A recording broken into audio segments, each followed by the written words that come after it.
ISKCON নিয়ে এত কথা বলি কেন? আজকে সতর্কতার সময় হয়েছে। এরা কারা?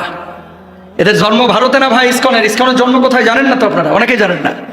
ইসকনের জন্ম হচ্ছে 1966 সালে নিউ ইয়র্কে। তো তুই ভারতের হিন্দু ধর্মের প্রচার করবি, জন্ম তোর হবে সেনা দিল্লিতে, তোর এই নিউ ইয়র্কে জন্ম হওয়ার কারণটাকে ডাল মে কুছ কালা হ্যায়। কথা কন ঠিক কেনা? ইসলামের জন্ম হয়েছে মক্কায়, লালিতে পালিতে হয়েছে মদিনায়, আমাদের থিওরি গুলো আসছে মক্কায়, নাজিল হয়েছে মদিনায়, কোরআনুল কারীমের সমস্ত আয়াতগুলা ওখান থেকে সবকিছু আসলো। তোরা হিন্দু ধর্ম অনুসরণ করিস, তোদের দিক নির্দেশনা আসবে ভারত থেকে, নিউ ইয়র্ক থেকে। কেন? মজার বিষয় দেখেন, এরা জন্ম তো নিউ ইয়র্কে হয়েছে 1966 সালে। কার মাধ্যমে? এটি একটি আত্মপ্রকাশ করে হচ্ছে গৌড়ীয় বৈষ্ণব মতবাদের অনুসারী হিন্দু ধর্মীয় একটি সংগঠন 1966 সালে নিউ ইয়র্কে আত্মপ্রকাশ করে। আচ্ছা, শ্রীল প্রভুপাদ এটি প্রতিষ্ঠা করেন। যে লোক এটাকে প্রতিষ্ঠা করেন এর নাম হচ্ছে শ্রীল প্রভুপাদ। আধ্যাত্মিক সমাজে এটি হরে কৃষ্ণ আন্দোলন নামেও ব্যাপক পরিচিত। সাধারণ সনাতনী হিন্দুদের সাথে ধর্মীয়ভাবে এটা অনেক পার্থক্য রয়েছে। মজার বিষয় কি জানেন? এই ইসকনকে অনেক হিন্দুই পছন্দ করেন না, কারণ এই লোকগুলো পড়াশোনা করেছে খ্রিস্টান চার্চে।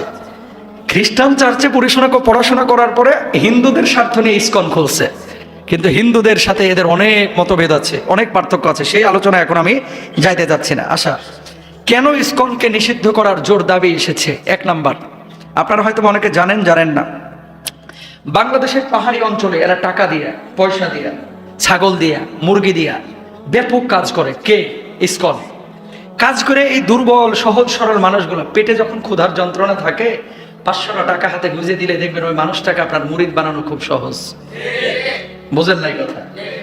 পেটে প্রচন্ড ক্ষুধার যন্ত্রণা, কেউ খাবার দিচ্ছে না, ঠিক ওই মুহূর্তে 500 কচকচ্ছে টাকার নোট দিয়া, বাবা কিছু খেয়ে নেন। খাওয়ার পরে আরো 500 দিলেন, বাবা এটা দিয়ে রাত্রে খায়েন। রাত্রে খাওয়ার পরে আবার এসে একটা ছাগল ধরে দিলেন, বাবা এটা আপনার। আস্তে করে বলবে, বাবা তুমি কে? তুমি কি মানুষ নাকি অন্য কিছু? অমনি বলবে, না আমি তোমার ভগবান। তোমার ধর্মের কত মানুষ আছে মুসলমান, তোমাদেরকে দিল না, আমি দিচ্ছি। বুঝো না আমি কে? ঠিকই বলেছো বাবা, তুমি আব্বা, তুমি ভগবান, তুমি ঠাকুর। কিছু লোক আছে না নয়, ওরা বলে ভগবান, আর আপনার এলাকায় কিছু লিডার আছে চুরি করে, চাঁদাবাজি করে, ডাকাতি করে। আপনারা দিচ্ছে 2টা সিঙ্গাড়া আর 1 কাপ কোক। এই 1 কাপ কোক আর 2টা সিঙ্গাড়ার লোভে কয় আমার লিডারের চরিত্র ফুলের মতো পবিত্র। অথচ এক রিক্সাওয়ালারও ছাড় দেয় না। 10 টাকা পাইলে 10 টাকা, 5 টাকা পাইলে 5 টাকা। যদি বলে ভাই টাকা নাই, 2টা টাকা আছে, কয় ওইটাই দেয় বদমাইশ। কথা কন না কেন? ওরা করে ভগবানগিরি আর এরা করে চাঁদাবাজি।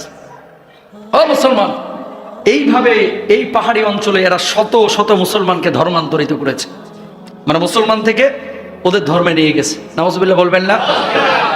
কোথায় এসেছে এটা? যুগান্তর 24 নভেম্বর 2024 নিউজ করা হয়েছে। 1 নাম্বার গেল এদের অপরাধ, কেন এদের নিষিদ্ধ করা দরকার। 2 নাম্বার, প্রতারণা এবং হয়রানি। ইদানিং ফেসবুকে ইন্টারনেটে দেখবেন বিভিন্ন হিন্দু ছেলে মুসলিম হিজাবি মহিলাদেরকে টার্গেট করে সুন্দর সুন্দর ছেলে প্রেমের ফাঁদ পাততেছে। স্মার্ট টাকা হাজার হাজার খরচ করতেছে, প্রেমের ফাঁদে ফেলে এটারে বিয়ে করতেছে। রাজশাহীতে এক ঘটনা ঘটেছে, 9টা বছরও জানেও না যে এর স্বামী হিন্দু। ওই মহিলা সংসার করেছে, 9 বছর পরে প্রকাশ হয়েছে। প্রকাশ হওয়ার পরে বাস যা হওয়ার তা হয়ে গেছে। এরা প্রেমের ফাঁদে হিজাবি মেয়েদেরকে ফেলে, ট্র্যাপে ফেলে এদেরকে বিয়ে করে, শারীরিকভাবে মেলামেশা করে। স্বার্থ যখন শেষ, আস্তে করে এদেরকে বলে যে চলো ভারতে যাই, ঘুরে আস। ভারতে নিয়ে যাওয়ার পরে পতিতা পল্লীতে এদেরকে বিক্রি করে।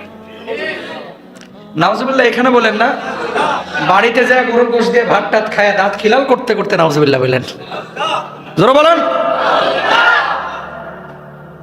প্রেমের ফাঁদের ট্যাপে ফেলতেছে এই ইসকনের এই সদস্য। 2 নাম্বার গেল।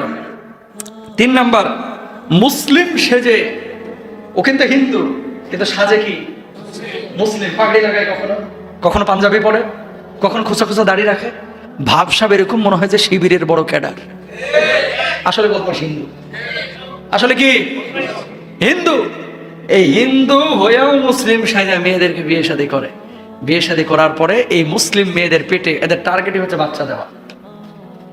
নিয়ম হচ্ছে পেটের মধ্যে যখন বাচ্চা, এই যে হিন্দুর সাথে বিয়ে হয়, বিয়ে কি জায়েজ নাকি না জায়েজ? নাজায়েজ। তো হিন্দু ছেলের বাচ্চা যখন মুসলিম মায়ের পেটে যাচ্ছে, বাচ্চাটা জারজে পরিণত হচ্ছে। নাউজুবিল্লাহ বলেন। এবার আপনি বলেন তো, আপনার ছেলে এবং মেয়ের ব্যাপারে কেউ যদি এই কাজ করে, আপনি কি সুযোগ দিবেন? আপনি বলবেন হুজুর এটা পাইছেন কোথায়? আসেন, যেমন রাজশাহীতে ধর্ম পরিচয় গোপন করে বিয়ে করেছে হিন্দু চিকিৎসক অর্জুন চন্দ্র চৌধুরী। বিয়ের 7 বছর আসল পরিচয় প্রকাশ পায় 7 বছর পর। ইত্তেফাক 2021 সাল, ইত্তেফাকে 21শে জুলাই 2020 সালে এটা নিউজ করা হয়েছে, দৈনিক ইত্তেফাকে। 4 নাম্বার, মানব পাচার। অনেক সময় মুসলিম মেয়েদের প্রেমের ফাঁদে ফেলে গভীর সম্পর্ক স্থাপন করে ভুলভালভাবে এরা ভারতে নিয়ে যে পতিতাপল্লীতে বেচে দেয়। সেভ আওয়ার সিস্টার 85 নম্বর অংশে এই নিউজ করা হয়েছে। আত্মসাৎ, অনেক সময় ভুয়া পরিচয় দিয়ে ছলে বলে কৌশলে মানুষের থেকে টাকা আত্মসাৎ করে এবং তারপরে পালায়া যায়। অতীতে বাংলাদেশের হাজারো কোটি টাকা চুরি করে ভারতে গিয়ে কলকাতায় বাড়ি করে তারপরে আর দেশে ফিরে নাই, এরকম ঘটনা পত্রিকায় দেখেছে, ঠিক না? এই জন্য এই সমস্ত চোরগুলোরে নিষিদ্ধ করা দরকার আছে না নাই? 6 নাম্বার, সামাজিক যোগাযোগ মাধ্যমে হয়রানি।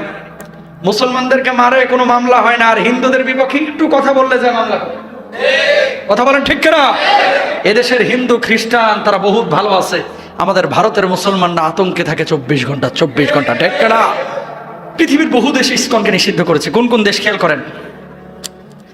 চীন ইসকন নিষিদ্ধ, সৌদি আরব ইসকন নিষিদ্ধ, আফগানিস্তান ইসকন নিষিদ্ধ, মালয়েশিয়া ইসকন নিষিদ্ধ, ইন্দোনেশিয়া ইসকন নিষিদ্ধ, তাজিকিস্তান ইসকন নিষিদ্ধ, উজবেকিস্তান ইসকন নিষিদ্ধ, কিরগিস্তান ইসকন নিষিদ্ধ, রাশিয়া বেল্টের অনেক জায়গায় ইসকন নিষিদ্ধ।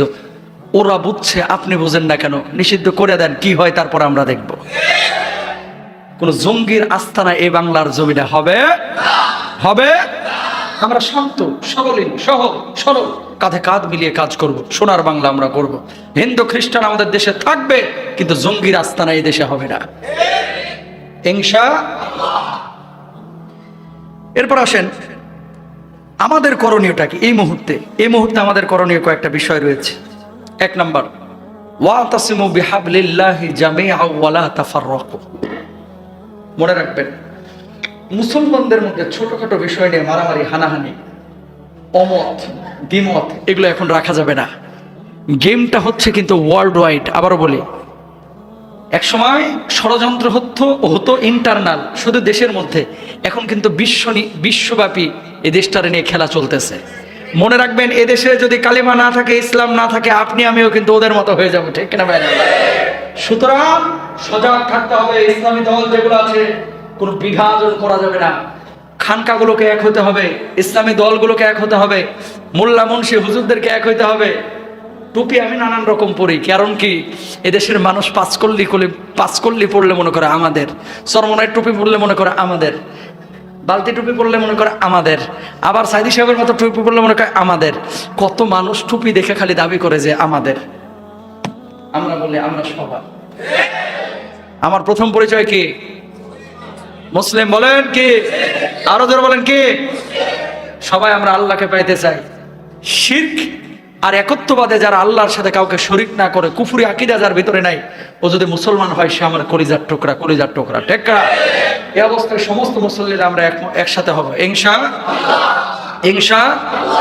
এদেশের স্বাধীন সার্বভৌমত্বের উপরে যদি আঘাত আসে, ওপার থেকে আমরা প্রতিরোধ করব, ইনশাআল্লাহ। আরো জোরে বলেন। আল্লাহ তাআলা বুঝ দান করুক। আপনি চান না আপনার ছেলে মেয়েটা মুসলমান হিসেবে বড় হোক? চান কি চান না? চান। তাহলে সেক্ষেত্রে আপনাকে এখন থেকে সোচ্চার হতে হবে। ছেলে কার সাথে মিশতেছে, কার সাথে চলতেছে আপনি জানেন না ভাই। অনেক সময় ছেলেরা ওই হিন্দু খ্রিস্টান বৌদ্ধ ফ্রেন্ডের সাথে মিলে ওর বিভিন্ন যুক্তি তর্কে গিয়ে ওর দ্বারা প্রভাবান্বিত হয়, লাস্টে গিয়ে ফিনিশিং এ ইসলাম থেকে খারেজ হয়ে যায়, নাস্তিক মুরতাদ অনেকে হয়ে যায়। সুতরাং বন্ধুত্ব হবে, মাখামাখি হবে না। ধর্মের ক্ষেত্রে, ইমানের ক্ষেত্রে আপোষহীন থাকতে হবে, ইনশাআল্লাহ বলেন। 2 নাম্বার, মসজিদগুলোতে নিয়মিত এগুলো নিয়ে আলোচনা করতে হবে। এদের ব্যাপারে সচেতনতা তৈরি করতে হবে। আমাদের মসজিদগুলোতে যেটা হয়, খালি নামাজ, রোজা, হজ, যাকাত, সুদ, ঘুষ এই নিয়েই থাকে সারাটা বছর। কথা কন না কেন? আপনারাও শুনতে পছন্দ করেন, হুজুর আলোচনা করতে পছন্দ করে। হুজুরে বলে দিবেন, হুজুর জামানার চাহিদাটা বুঝেন, গোটা দুনিয়া আগুনে পুড়ে গেল, আর এখনো আপনি ওজুর ফজিলত নিয়ে বয়ান করতেছেন। কথা বুঝেন নাই? আগুন আগুন জ্বলতেছে গোটা দুনিয়ায়, আগুন নিভানোর ওয়াজ করেন, এখন কেমনে আগুন নিভবে এই ওয়াজ করেন। গোটা দুনিয়া আগুন চলতেছে আর আপনি বলতেছেন বাথরুমে কোন পায়ে ভর করে আগা সুন্নাত। আছে না নাই? ওটাও দরকার আছে, কোন পায়ে ভর করে বইবেন। কিন্তু গোটা দুনিয়া মেসাকার হয়ে যাচ্ছে, আপনি ওই সুন্নত থেকে বাইরে হইতে পারলেন না, ওই বাথরুমে থাকলেন, আর কোন পা দিয়া ঢুকবেন আর বাইর হবেন। হিতাহিত জ্ঞান না থাকলে ওর ক্ষতি হওয়ার যোগ্যতাই নাই। মাহফিল করেন, কোরআনের মঞ্চ করেন, এই জায়গাগুলো আপনাদের খেয়াল করতে হবে। সচেতনতা না তৈরি করলে আপনি হবেন হাজি, আপনার ছেলে হবে নাস্তিক, আপনি হবেন বড় আল্লাহ। এখানে জমা করতেছেন আর ও হিন্দুর সাথে খ্রিস্টানের সাথে বসে মালটা আনতেছে, সিগারেট খাইতেছে। কথা বুঝতে পেরেছেন?